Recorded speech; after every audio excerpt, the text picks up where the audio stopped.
Miamis have scored!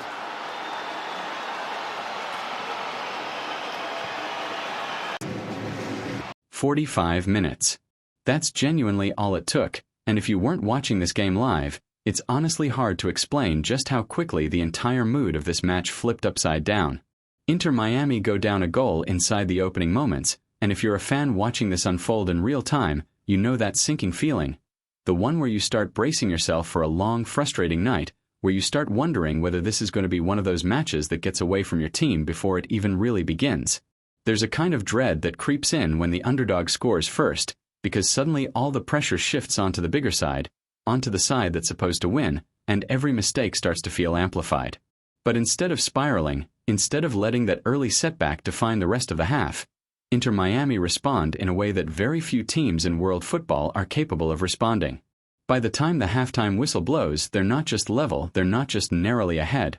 They are walking off the pitch up 4-1, and the entire footballing world is once again talking about them, clipping highlights, sending messages, blowing up group chats. And the reason, if you've watched even a single minute of soccer over the last 2 decades, you already know his name before I even say it. But here's the thing. This isn't just a story about one man doing extraordinary, borderline unfair things to a helpless defense, even though he absolutely does exactly that in this match. This is a much bigger story. It's a story about a team finding another gear the exact moment it mattered most, refusing to let an early setback dictate the tone of the game. It's a story about a teenager stepping up on one of the biggest stages of his young career and delivering not once, not twice, but 3 separate times in a single half. And it's a story about a version of Lionel Messi that, even at this stage of his career, even after everything he's already accomplished and everything people assumed he might start to lose, still looks like he's playing an entirely different sport than everyone else sharing that pitch with him. So let's slow all of this down. Let's break it apart piece by piece, moment by moment, and actually look closely at how this game got flipped completely on its head in less time than it takes to watch a single episode of your favorite show. It did not... Give so much credit to Noah Allen for getting this ball off, but Messi's finish is superb.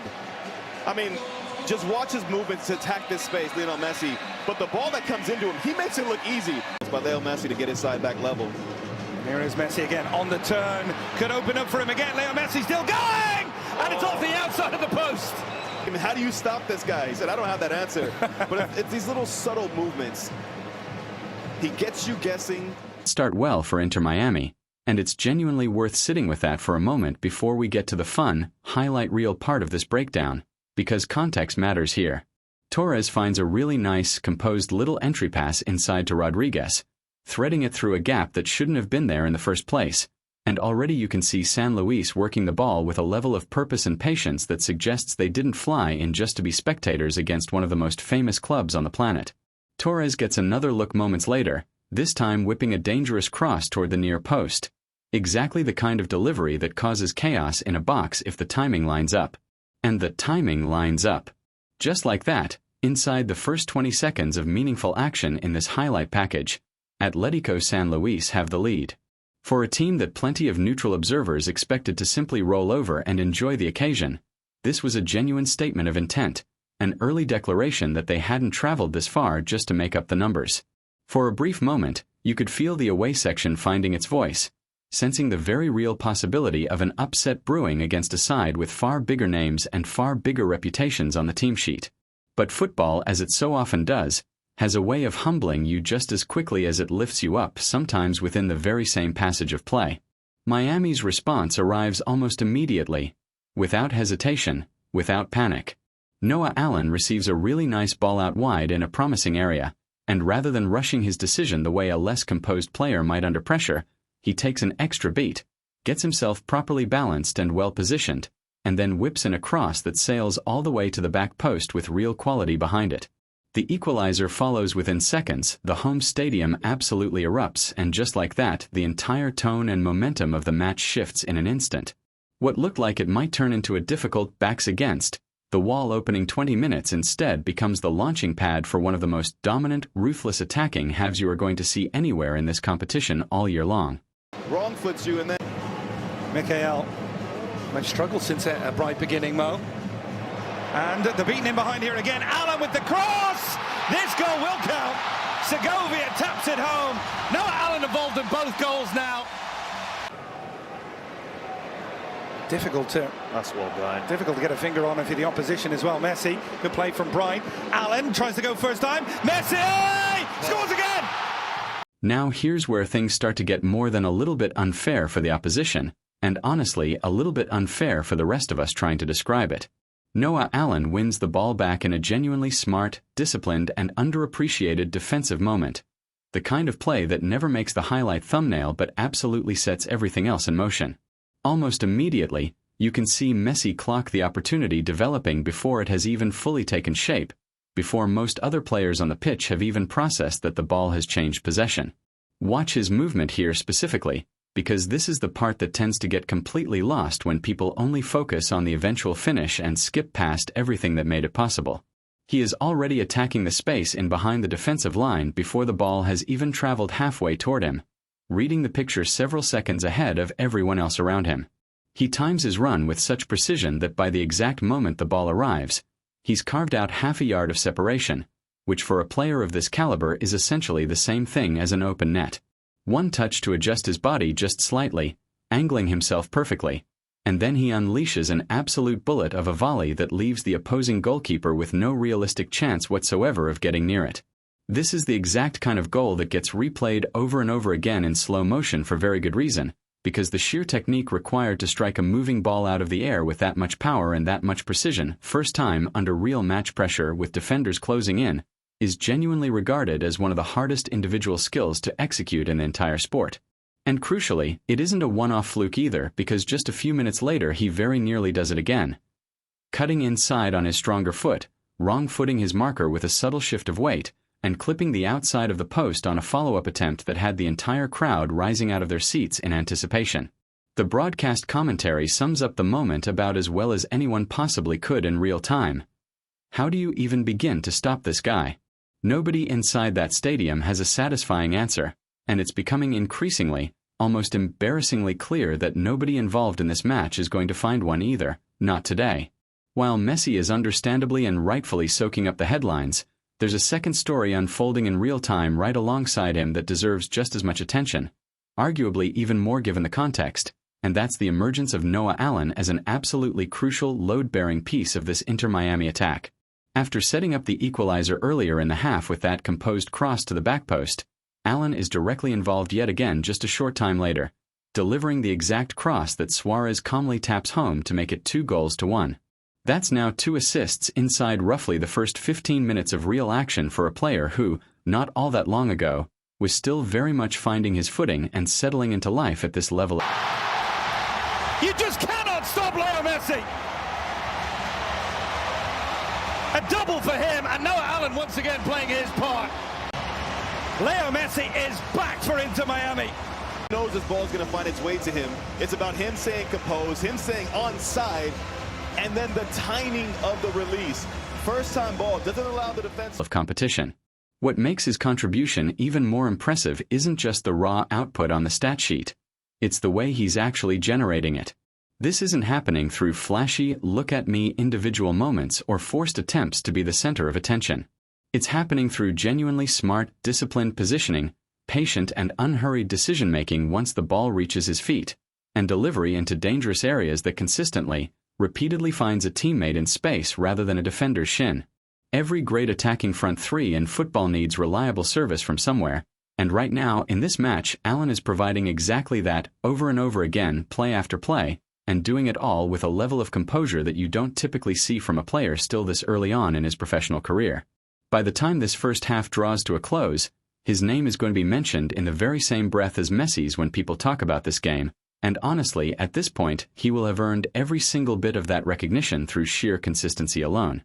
If the first goal was fundamentally about raw explosive power and perfect timing, this second one is about pure, almost eerie composure instead, and honestly, depending on who you ask, it might end up being regarded as the more impressive finish of the two by the time people are done debating it. Allen turns provider yet again, for the third time in this one half alone, playing a perfectly weighted ball directly into Messi's path as he makes his run. This time around, Messi doesn't need multiple touches to set himself up, doesn't need an extra beat to adjust his footing, doesn't need anything extra whatsoever. He goes first time, no hesitation, and the resulting finish is clinical, ice-cold, and completely and utterly unstoppable from the goalkeeper's perspective.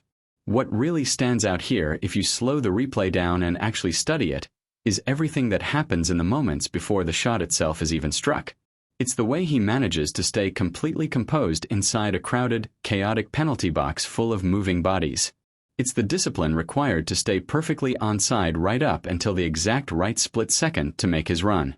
And then it's the flawless timing of that run to get in behind the defensive line before a single defender has any real chance to react or recover. A first-time finish executed like this doesn't give the opposing goalkeeper a single second to adjust his positioning, and it doesn't give the defense any window of opportunity to recover their shape either. It's the kind of goal that can look almost too simple, too effortless when you watch the replay casually, but in reality it's the product of years upon years of instinct, spatial awareness, and an understanding of movement that only a small handful of players in the entire history of this sport have ever genuinely possessed at this level. With that finish, Messi now has his brace secured. Inter Miami are up 3-1, and for all practical purposes, this match is already decided with more than half of the total playing time still remaining on the clock. To react, somehow, some way, Messi just finds ways to go into that space. Good couple clean touches to keep that ball in his control. Every iPhone is up. Corner kick delivery! The header's in the bottom corner. Super delivery. And Mikael dispatches it. Two players contest against. Miami certainly aren't finished there either, and this fourth goal ends up being a really excellent showcase of a team that is completely locked in and switched on across every single phase of the match, not just relying on their biggest star to solve every problem going forward. A corner delivery comes into the box with genuine quality and real whip behind it, and once it arrives, there's a real physical battle taking place inside the 6-yard area. Two San Luis defenders are actively contesting the header, doing everything they can to get across and clear it, but it's Miami's man who ultimately rises the highest of the group, times his jump with real precision, and manages to get just enough clean contact on the ball to direct it firmly into the far corner, completely beyond the goalkeeper's outstretched reach. It's a goal that's built far more on timing, physicality, and pure determination than on any flash of individual dribbling brilliance, and it serves as a really important reminder that this Inter Miami side isn't simply a one-man show, even with a generational player like Messi wearing their shirt and drawing all the attention every single week. San Luis do eventually manage to pull one goal back for themselves before the half finally wraps up, and to their enormous credit, it's a genuinely excellent, high-quality strike from distance. A long-range effort struck with real power and clean, precise technique that gives their own goalkeeper's counterpart absolutely no realistic chance of getting anywhere near it. Under almost any other circumstances, in almost any other match, that kind of goal would be the headline moment, replayed endlessly on every highlight show. But on this particular night, against this particular opponent, it barely even registers as a footnote against everything else that's already unfolded across these first 45 minutes. So let's just take a moment and really sit with the final numbers here, because they are genuinely wild, borderline absurd for a single half of professional football. Messi walks off the pitch at the interval with a brace comfortably to his name. Two clinical finishes that showcased two completely different sides of his game. Noah Allen walks off the very same pitch with a hat-trick of assists to his own name, which for a young player still establishing himself represents an absolutely enormous individual moment, the kind of performance that can genuinely shift the trajectory of a career. And Inter Miami as a collective, despite conceding the very first goal of the match inside the opening minute of meaningful action, walk into their locker room at halftime leading 4-1 against a team that came in fighting for an upset.